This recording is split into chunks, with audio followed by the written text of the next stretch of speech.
দান এবং জাকাতের গুরুত্ব। আমি পৃথিবীর দারিদ্র্য বিমোচন করার জন্য জাকাত দিচ্ছি না, আমি আমার পরিশুদ্ধির জন্য জাকাত দিচ্ছি। কারণ আমি জাকাত না দিলে আমার টাকা পরিশুদ্ধ হয় না, এটা আমাকে আল্লাহ বলছেন, যিনি সৃষ্টি করছেন। আলহামদুলিল্লাহ 2025 সালে আবারও এসে আমরা একটা রমাদান মাস পেতে চলেছি। আল্লাহ তাআলা যেন আমাদের সকলকে রমাদান মাস পাওয়ার তৌফিক দান করুক, আমিন। রমাদান মাস খুব নিকটেই। আমরা রমাদান মাসে বেশি বেশি আমল ইবাদত করি, দান করি, জাকাত দিই।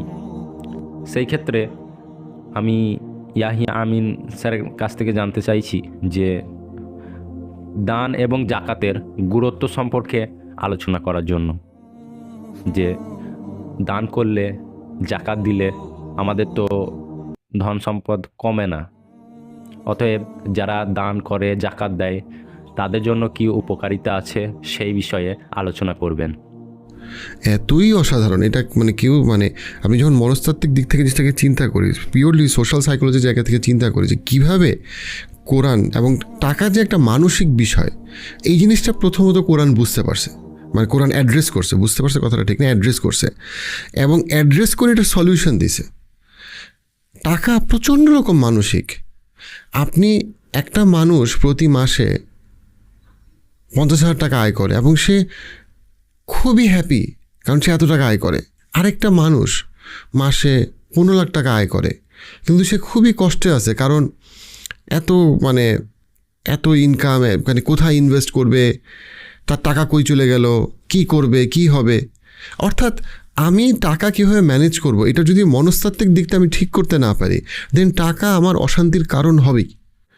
এবং টাকা যদি আমি যদি ইসলামী দৃষ্টিভঙ্গিটা আনি, তখন টাকা আমার পকেটে থাকবে, আমার অন্তরে থাকবে না। আমি যদি ইসলামী দৃষ্টিভঙ্গি বাদ দিই, তাহলে টাকা আমার অন্তরে ঢুকে যাবে, আমার মনস্তত্ত্বে ঢুকে যাবে এবং আমার সব কিছুকে সে ওন করবে এবং ওন করে আমাকে বিপদে ফেলবে। টাকা হচ্ছে সারের মতো, যদি আপনি এটা ফসলে ছড়ায় দেন তাহলে ফসল বাড়বে, আপনি যদি জমিতে ছড়ায় দেন ফসল বাড়বে। আর আপনি যদি টাকা আপনি হোল্ড করে রাখেন, সার যদি আপনি বাসায় আপনার বিছানার নিচে রাখেন, একসময় কী হবে, দুর্গন্ধ ছড়াবে। সো টাকা যদি আপনাকে ছড়াই দিতে হয়, দেন টাকার সাথে আপনার একটা ডিট্যাচমেন্ট লাগবে, এবং ওই ডিট্যাচমেন্ট যদি আপনার না থাকে, একদিকে আপনাকে মানি স্মার্ট হইতে হবে, আপনাকে জানতে হবে স্মার্টলি কীভাবে সেভ করতে এবং ইনভেস্ট করতে হয়। আরেকদিকে আপনাকে বুঝতে হবে যে টাকাটা আমি টাকাটার উপরে দায়িত্বশীল, আমি টাকাটা দিয়ে সংস্কার করব। টাকার একটা ইনস্ট্রুমেন্ট অফ চেঞ্জ। কোরআনে যখন বলা হয়েছে যে আমরা তোমাদেরকে খলিফা হিসেবে পৃথিবীতে পাঠাইছি, আল্লাহ কোরআনে আয়াতে বলছেন খলিফা মানে কি, যে সংস্কার করে। কিন্তু সংস্কারটা কি দিয়ে করে? একজন কৃষক যেভাবে কিছু কৃষি যন্ত্র দিয়ে তার জমি চাষ করে, তেমনি মানুষ, মুসলিম, টাকা হচ্ছে একটা জিনিস, একটা টুল, যেই টুল দিয়ে সে পৃথিবীকে সে সংস্কার করে এবং এই সংস্কারটাকে সে তার দায়িত্ব মনে করে। এবং সেই সংস্কারের একটা মৌলিক বিষয় হচ্ছে আমার টাকা আমার না। জাকাতের মূল স্পিরিটটা কি? তোমার টাকা তোমার না। আমি আয় করছি, আমি প্রতি মাসে কথার কথা 1 লাখ টাকা বেতন পাই, কিন্তু এই টাকার একটা অংশ আল্লাহ আমাকে কোরআনে বলছে টাকার একটা অংশ তোমার না। ব্যাপারটা কিন্তু এমন না যে আমি আমার টাকা দান করতেছি। জাকাত কিন্তু এটা বলে না। জাকাত বলে তোমার একটা টাকার অংশ তোমার না। এই যে জায়গাটা, এই জায়গাটা খুবই স্ট্রং একটা মেসেজ যে তোমার টাকা তো তোমার না। প্রথমত হচ্ছে তোমার কোনো টাকাই তোমার না। কারণটা হচ্ছে গিয়ে যে তোমাকে জ্ঞান এবং প্রজ্ঞা কে দিছে? আল্লাহ দিছে। তোমার হাত পা চোখ নাক কান কে দিছে? তোমার শরীরটাই তো তোমার না, এই জন্য তুমি আত্মহত্যা করতে পারবে না। আত্মহত্যা করা হারাম। তুমি সজ্ঞানে আত্মহত্যা করতে পারবে না, কারণ তোমার শরীর তোমার নষ্ট করার ক্ষমতা তো তোমার নাই। তোমার শরীর তো তোমার না। তুমি তোমার শরীরের প্রতি দায়িত্বশীল। তুমি চুল আঁচড়াবা, কারণ তুমি দায়িত্বশীল। তুমি নখ কাটবা, তুমি অতিরিক্ত খাবা না। কেন? কারণ তুমি তোমার শরীরের উপরে দায়িত্বশীল। তুমি তোমার চাকরিতে দায়িত্বশীল। আবার তুমি যদি অফিসের বস হও, তুমি মানুষের প্রতি দায়িত্বশীল। এক অসাধারণ জিনিস, যেটা মানুষকে বদলাবেই যদি সে বুঝে পালন করে। আপনি আপনার টাকার প্রতি জাকাত গরিব বা যাদেরকে জাকাত দেওয়া উচিত বা তাদের হক, এটা অসহায় ব্যক্তির হক। জাকাত তাদের হক। জাকাত আপনার হক, জাকাত আপনার, ওই টাকাটা আপনার না। আপনার টাকার আমি জাকাতের সবগুলা মেসেজকে যদি আমি সিম্পলিফাই করি, সেটা কি, যে আপনার যদি বছরে একটা সার্টেন টাকার বেশি টাকা থাকে, তাহলে ওই টাকার 2.5%, 2.5% আপনাকে জাকাত হিসেবে দিয়ে দিতে হবে এই নির্দিষ্ট খাতসমূহের মধ্যে। এখন আমি মাসলা মাসাইলে যাচ্ছি না, মাসলা মাসাইল অনেক বই আছে, আমি যেটা যাচ্ছি সেটা হচ্ছে এটার যে মনস্তাত্ত্বিক দিকটা, এটা এত অসাধারণ যে আপনি মনে করবেন যে সব টাকা আপনার না। কারণ আপনি যখন মনে করেন সব টাকা আপনার এটার মানেটা কি? মানে হইল আমার যোগ্যতায় আমি সব কিছু করছি না, আপনার যোগ্যতায় আপনি সব কিছু করেন নাই, আপনার যোগ্যতায় আপনি সব কিছু করেন নাই। আলেমদের মধ্যে দ্বিমত আছে ইসলামে যে আপনি যদি রেগুলার জাকাত আদায় না করেন এবং জাকাত দিতে অস্বীকার করেন তাহলে আপনি কি আদৌ ইসলামের মধ্যে থাকেন কি থাকেন না, এইটা নিয়ে আলেমদের মধ্যে দ্বিমত আছে। জাকাত এত সিরিয়াস জিনিস, মিনিং আপনি জাকাত দিতে অস্বীকার করলেন বছরের পর বছর, এটা আপনার জন্য ইসলামী দৃষ্টিভঙ্গি থেকে এটা আপনার জন্য জাহান্নামে যাওয়ার জন্য যথেষ্ট হইতে পারে, যে আল্লাহ হয়তো আপনাকে ক্ষমা করবে না যদি আপনার আরও অনেক ভালো কাজ আছে কিন্তু আপনি জাকাত দিতে অস্বীকার করছেন। এত স্ট্রিক্ট এটার ব্যাপারে যে জাকাত আপনার টাকা না, জাকাত আপনার টাকা না, যে টাকাটা আপনার টাকার একটা অংশ আপনার তাদেরকে দিয়ে দিতে হবে। জাকাতের সাথে দানের একটা পার্থক্য আছে আমাদের ধর্মে, জাকাত আপনাকে দিতেই হবে কারণ জাকাত আপনার টাকা না, আর দান সদাকা সেটা হচ্ছে আপনি আপনার টাকা থেকে ভালো সময় এবং খারাপ সময় আপনি গরিব দুঃখীকে দান করতেছেন, যেটাতে অবশ্যই আপনার মর্যাদা বাড়বে। কিন্তু এটার একটা অনেকগুলা দিক আছে এটার, যেটা খুবই অসাধারণ। এটার একটা দিক হচ্ছে গিয়ে আপনি কোনোভাবেই নিজেকে সবসময় ভোগ করে এই যে ক্যাপিটালিস্টিক, এই যে ভোগবাদী বিশ্ব অর্থনৈতিক ব্যবস্থা, এই অর্থনৈতিক ব্যবস্থায় সবসময় ধারণাটা হইল মানুষ যত টাকা নিজের কাছে রাখতে পারবে, সে যত টাকা ওন করবে সে তত হ্যাপি হবে। কিন্তু যত মানসিক স্বাস্থ্য জরিপ করা হয় দেখা যায় যে যেই সমাজে অর্থনৈতিক প্রোগ্রেস, জিডিপি খুব তাড়াতাড়ি বাড়তেছে উন্নত বা উন্নয়নশীল দেশগুলোতেও, সেই সমাজে কিন্তু অনেক ক্ষেত্রেই মানসিক স্বাস্থ্য সমস্যা বাড়তেছে, কমতেছে না। আত্মহত্যা বাড়তেছে, কমতেছে না। অ্যাডিকশান বাড়তেছে, কমতেছে না। কেন? কারণ এই আইডিয়াটা যে আমি মানুষকে যত বেশি টাকা সহজ করে দিব, যত বেশি সে টাকা ওন করবে তত বেশি তার সমস্যা কমবে, এটা ইসলাম বিশ্বাস করে না।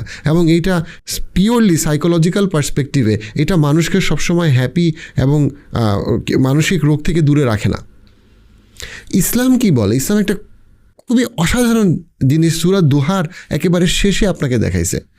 সূরা দোহাতে আল্লাহ দেখাচ্ছে যে যখন আপনার জীবনের সময়টা খুব কঠিন, তখন আপনি একদিকে চিন্তা করেন আল্লাহ আপনাকে কত নেয়ামত দিছে, আল্লাহ আপনাকে জীবন দিছে, আল্লাহ আপনাকে পরিচয় আইডেন্টিটি দিছে, আল্লাহ আপনাকে হেদায়েত দিছে, আল্লাহ আপনাকে আল্লাহর সাথে কানেক্ট হওয়ার তৌফিক দিছে। এবং তারপরে আল্লাহ কিছু জব ডিসক্রিপশন দিচ্ছে। জব ডিসক্রিপশনের মধ্যে হচ্ছে তুমি এতিমকে সাহায্য করো, তুমি অসহায়কে সাহায্য করো, তুমি আল্লাহর নেয়ামতকে তুমি প্রকাশ করো, তুমি আল্লাহর প্রত্যেকটা নেয়ামতকে তুমি একটা ইনস্ট্রুমেন্ট অফ চেঞ্জ হিসাবে পজিটিভ ইম্প্যাক্ট তৈরি করার জন্য সোসাইটিতে কাজ করো। আরে অদ্ভুত ব্যাপারটা কোথায় বলেন তো? আপনি ধরেন আমরা কী চিন্তা করি যে আমি মনে অনেক কষ্ট বার্গার খাই, আমার মনে অনেক কষ্ট KFC-তে যাই কাচ্চি খাই, আমার মনে অনেক কষ্ট আমি ভোগ করি, আমার কষ্ট আমি ভোগ করলে কষ্ট কমে যাবে। প্রথমত হচ্ছে সেলফ লাভ ইসলাম এনকারেজ করে, আপনি আপনার নিজেকে ভালোবাসতে পারেন শরীয়ত সম্মত উপায়ে, খুবই ভালো কথা, সেটা একদিকে দরকার। ইনফ্যাক্ট আপনি যখন আল্লাহর সাথে কানেক্টেড হবেন, আপনি যখন চিন্তা করবেন আল্লাহ আপনার জীবনে কত নেয়ামত দিছে, তখন আপনার সেলফ লাভ বাড়বেই। At the same time self responsibility, meaning আমি অন্যদের প্রতি দায়িত্বশীল থাকাটা আমার যে ডিপ্রেশন বা অ্যাংজাইটিকে কমাইতে পারে, এটা কিন্তু সাইকোলজিও জানে। কীভাবে কমাইতে পারে? দেখেন, আপনি যখন গ্র্যাটিটিউড প্রকাশ করেন, আপনি যখন একটা গ্র্যাটিটিউডের কালচার তৈরি করেন, আপনি যখন আরেকজনকে দান করতেছেন এবং সে যখন কৃতজ্ঞতা প্রকাশ করতেছে, আপনিও তার প্রতি কৃতজ্ঞ হচ্ছেন, তখন কি হইতেছে? আপনার শরীরে ওই হরমোনগুলো রিলিজড হচ্ছে। স্টাডিজে দেখা যাচ্ছে যে আপনি যখন দান করেন এবং সেটা একটা কালচার তৈরি করেন, আবার আপনি যখন মানুষের কাছ থেকে গিফট পান এবং এটার জন্য একটা কালচার তৈরি হয় সমাজে, তখন কি হয়? শরীরে সেরোটোনিন হরমোন রিলিজ হয়, যেটা প্রশান্তির কারণ। আপনার অক্সিটোসিন, আরও রিসেন্ট রিসার্চে আসছে অক্সিটোসিন হরমোন রিলিজ হয়, যেটা একজন আরেকজনের প্রতি বন্ডিং তৈরি করে, ভ্রাতৃত্ব তৈরি করে, ভালোবাসা শ্রদ্ধাবোধ তৈরি করে। ধরেন আপনি 500 টাকা দিয়ে আপনি মনে করেন আমার মন খারাপ, 500 টাকা দিয়ে কাচ্চি খাইলে মন ভালো হয়ে যাবে। কিন্তু আপনি কত কাচ্চি খাবেন? একসময় কাচ্চি আপনার শরীর খারাপ করবে, এবং একটা সময় কাচ্চি খাইলে সেটা আপনার জন্য আসলে আর এটা আপনার অ্যান্টি ডিপ্রেসেন্ট হিসেবে কাজ করবে না। বরং আপনি যদি গ্র্যাটিটিউড প্রকাশ করেন, একটা কালচার তৈরি করেন গ্র্যাটিটিউডের, তখন কি হবে? সেই গ্র্যাটিটিউডের কালচারের জন্য, অর্থাৎ আপনি যখন মানুষকে দান করবেন, মানুষকে হেল্প করবেন আপনার কথায়, আপনার কাজে, আপনার অর্থ দিয়ে, তখন সেটা কি করবে? সেটা আপনার শরীরে ওই হরমোনগুলো রিলিজ করবে যেটা আপনাকে যে কোনো রকম মানসিক রোগ থেকে দূরে রাখবে এবং প্রশান্তির দিকে নিতে হেল্প করবে।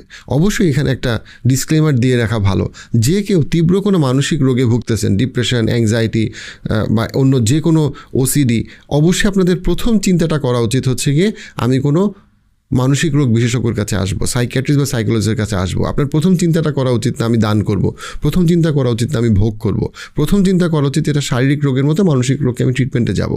বাট আমি বলতেছি মোর অফ, আমি যদি ওভারঅল প্রিভেন্ট করতে চাই মানসিক রোগকে সমাজে, সেই ক্ষেত্রে আমাকে বুঝতে, একদিকে যেমন সেলফ লাভ ইম্পর্টেন্ট, যে আমি আমার যত্ন নিব, আরেকদিকে এটা খুবই ইম্পর্টেন্ট যে আমি যখন আমার টাকার একটা অংশ দান করে দিব, আমি যখন আমার একটা টাকার অংশ আমি যখন জাকাত দিব, তখন আমার নিজের পরিশুদ্ধি হবে।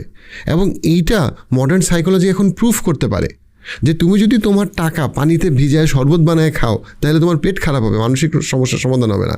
কিন্তু তুমি যদি টাকা দান করো, দেন তুমি যে গ্র্যাটিটিউডের কালচার তৈরি করতেছো, সেই গ্র্যাটিটিউডের কালচার তোমার মানসিক প্রশান্তির কারণ হবে, তোমাকে একটা সেন্স অফ রেসপন্সিবিলিটি এবং তোমাকে একটা সেন্স অফ পারপাস দিবে। সো জাকাতের যে মনস্ততা, কোনো ধর্ম নাই, অন্য কোনো মানে মেজর অর্গানাইজ রিলিজন নাই যেখানে জাকাতের মতো একটা ইনস্টিটিউট আছে। এবং গত 10 বছরে যতগুলা ওয়েস্টার্ন কি বলবো কেস স্টাডি অফ জেনারসিটি দেখানো হয়েছে, তার প্রত্যেকটার মধ্যে আমরা দেখতে পাই যে জাকাত সবচেয়ে বড় দানের একটা ক্ষেত্র তৈরি করছে, সবচেয়ে বড় একটা জেনারসিটির এক্সাম্পল তৈরি করছে গ্লোবালি। আপনি কল্পনা করেন যে আমরা এত দারিদ্র বিমোচন নিয়ে, একদিকে যেমন এটা সত্যি যে জাকাতের মূল কাজ, আমি যখন জাকাত দিচ্ছি আমি পৃথিবীর দারিদ্র বিমোচন করার জন্য জাকাত দিচ্ছি না, আমি আমার পরিশুদ্ধির জন্য জাকাত দিচ্ছি। কারণ আমি জাকাত না দিলে আমার টাকা পরিশুদ্ধ হয় না, এটা আমাকে আল্লাহ বলছেন, যিনি সৃষ্টি করছেন এবং যিনি সমস্ত ক্ষমতার মালিক। কিন্তু আমি যদি জাকাতকে আমি যদি গ্লোবাল এবং সামাজিক পার্সপেক্টিভে আমি যদি দেখি, এই যে দারিদ্র বিমোচন নিয়ে এত কথা হয়, এই যে শিক্ষা খাতে বিনিয়োগ নিয়ে এত কথা হয়, আপনি যদি খেয়াল করেন, যদি পৃথিবীর সবচেয়ে বড় 100 যে বিলিয়নিয়ার যারা আছে 100 বা 500, তারা যদি জাকাত দিত প্রতি বছর, আপনি চিন্তা করতে পারেন কি পরিমাণ টাকা জাকাতে আসলে যদি সঠিক খাতে খরচ করা হইতো, তাহলে অবশ্যই আমরা দারিদ্রকে অনেক নামায় নিয়ে আসতে পারতাম। আমি লাস্ট একটা জিনিস বলি যেটা খুব ডিপ, আমি যখন এই যেটা প্রথম পড়ছি তখন আমার কাছে লাগছে, সেটা হচ্ছে আমার পড়াশোনার একটা জায়গা হচ্ছে সাইকোমেট্রিক অ্যাসেসমেন্ট এবং আইকিউ স্কোর নিয়ে কাজ করা। এবং যখন এটা নিয়ে আমি পড়াশোনা করতেছিলাম, তখন একটা জিনিস আমাকে ফ্যাসিনেট করছে, সেটা হইল আপনি যদি পৃথিবীর যে কোনো সময়ের বা বর্তমান সময়ের সমস্ত মানুষকে আপনি যদি তার জ্ঞান এবং প্রজ্ঞাকে যদি আমরা মাপার চেষ্টা করি সাইকোলজির স্কেলে, আমরা সবসময়ই দেখব যে আমি যদি প্রত্যেকটা মানুষকে ইকুয়াল অপরচুনিটি দেই, সমান সুযোগ দেই শিক্ষার এবং চাকরির, আমরা সবসময় দেখব কিছু মানুষ অনেক আগায় যাবে, কিছু মানুষ অনেক পিছায় যাবে। এইখানে একটা সৃষ্টিগত ডিফারেন্স আছে। আমি যদি সবাইকে ইকুয়াল অপরচুনিটি দেই, সবাই সমান পরিমাণ টাকা, সবাই সমান পরিমাণ কর্মদক্ষ হবে না, কিছু মানুষ পিছায় যাবেই। সেটার কিছু কিছু কারণ হচ্ছে এক্সটার্নাল, যেমন অসুস্থতা অথবা কোনো বন্যা বা প্রাকৃতিক দুর্যোগ। আবার কিছু কিছু কিন্তু হচ্ছে পিওরলি ইন্টারনালি আমাদের সবার ক্যাপাসিটি সেম না। সো এখন আপনি যদি এই সমস্যার সমাধান করার জন্য আপনি যদি সব মানুষকে যদি আপনি সমান পরিমাণ টাকা দিয়ে দেন, যে গভর্নমেন্ট বলল যে সবাইকে আমি সমান পরিমাণ টাকা দিব, এবং এইরকম চিন্তা অনেকবার করা হয়েছে, ইউনিভার্সাল ইনকাম হচ্ছে সবাইকে সবার টাকা দিয়ে দিব, তখন প্রবলেম হচ্ছে সোসাইটির গ্রোথ হবে না। এই কারণে যে সোসাইটিতে যারা খুবই কেপেবল তারা চিন্তা করবে আমি অনেক কষ্ট করে পরিশ্রম করে লাভ কি, আমরা তো সবাই একই জায়গায় থাকবো। এবং তখন আপনি হার্ডওয়ার্ক করাকে মনে করবে যে আমি তো টাকা এমনিই পাচ্ছি, আমি তো এমনিই ইউনিভার্সাল ইনকাম পাচ্ছি, তো আর আমার খুব বেশি কষ্ট করে লাভ কি। এখন এটার ব্যালেন্স সমাধান কেমনে হবে? এই যে সমাজের একটা অংশ, যেই অংশ অনেক অগ্রগামী এবং অনেক বেশি কেপেবল সৃষ্টিগতভাবে, আর কিছু মানুষ যারা কম কেপেবল, এদের মধ্যে আপনি অর্থনৈতিক এবং সামাজিক ব্যালেন্স আপনি কিভাবে করবেন? এটার উত্তর হচ্ছে জাকাত। আপনি চিন্তা করে দেখেন, এটার কোনো উত্তর ক্যাপিটালিজমের কাছে নাই, এটার কোনো উত্তর সোশ্যালিজমের কাছে নাই। এরা এক একজন এক একটা এক্সট্রিমে যায়। একজন বলে যে যে যত টাকা আয় করে এটা তার যোগ্যতা, এটা ভুল, কারণ তার নিজেকে তো সে সৃষ্টি করে নাই।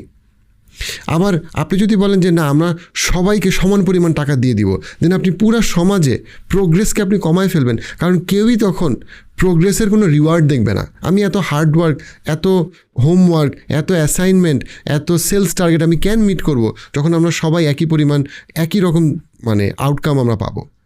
এবং এটার সমাধানটা করা হয়েছে জাকাত দিয়ে এবং দানকে প্রচণ্ড রকম উৎসাহিত করে। কেন? কারণ জাকাত উপর থেকে নিচের দিকে টাকাটাকে একটা সিগনিফিক্যান্ট পরিমাণ ফ্লো করায়, যে ফ্লোয়ের মাধ্যমে পুরা সমাজে একদিকে যেমন ইকুয়াল অপরচুনিটি থাকে, আরেক দিকে তেমন গ্রোথের অপরচুনিটি থাকে, আরেক দিকে আপনার সোশ্যাল জাস্টিসের একটা সুন্দর উপায় তৈরি হয়। সো আমরা মুসলমানরা অনেক সময় জাকাতকে একদিকে আমরা যেমন জাকাত দিব, আরেকদিকে যেন আমরা জাকাত এবং দানের যে ডিপার যে সাইকোলজিক্যাল এবং সোশ্যাল এবং স্পিরিচুয়াল ইম্প্যাক্ট, সেটা যেন আমরা বোঝার চেষ্টা করি।